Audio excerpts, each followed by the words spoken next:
Welcome to the Daily Quote, a podcast designed to kickstart your day in a positive way. I'm your host, Andrew McGivern, for November 11th. Today is a special day, recognized around the world as Remembrance Day in Commonwealth countries and as Veterans Day in the United States. It's a day for honoring the courage and sacrifice of those who served in the military.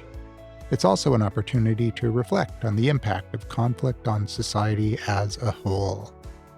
In recent years, many people have begun wearing white poppies alongside or in place of the traditional red. The white poppy symbolizes a commitment to peace and a remembrance of all the victims of war, military and civilian alike. It's a quiet, powerful reminder that the impact of war stretches far beyond the battlefield. I first heard of the white poppy a few years ago when a friend mentioned that he had helped the kids' school implement the white poppy as an option for kids to choose. He said that the red poppy celebrates fallen and injured soldiers as heroes, but they're also victims, and the white poppy acknowledges and honors all the victims of war, soldiers, civilians, and their families. Very interesting concept, and it makes sense to me. Today's quote comes from John McCrae, whose poem, In Flanders Fields, became one of the most enduring symbols of remembrance. McCrae wrote, "To you from falling hands we throw the torch, be yours to hold it high." This line holds so much meaning for today because it speaks to the responsibility each of us carries to remember, to honor, and ideally to work toward peace.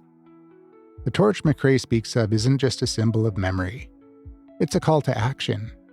Be yours to hold it high suggests a duty we all share, even if we're not in uniform. On Remembrance Day, we honor bravery and sacrifice. But the white poppy reminds us that we're also accountable for building a world where fewer people have to endure these sacrifices. It's a complex and even sobering idea, but one worth carrying forward. In that spirit, let's take today not only to remember, but also to look inward. In what ways can we help hold the torch high? Maybe it's through small acts of kindness or advocating for a cause that you believe in. Remembering the past doesn't mean standing still. It means finding a way to move forward, ideally with a bit of understanding and compassion. So, let's take a moment to thank those who served and to honor those affected by conflict. And if you're wearing a white poppy today, it's a beautiful gesture of hope, for peace, for compassion, and for a world that remembers all of its people. Not just the ones who wear a uniform, but also the victims of war that don't wear a uniform. Thanks for joining me today on the Daily Quote. I hope this moment of reflection stays with you. And until next time, I'm Andrew McGivern signing off. Take care and hold that torch high. I'll see you tomorrow for another Daily Quote.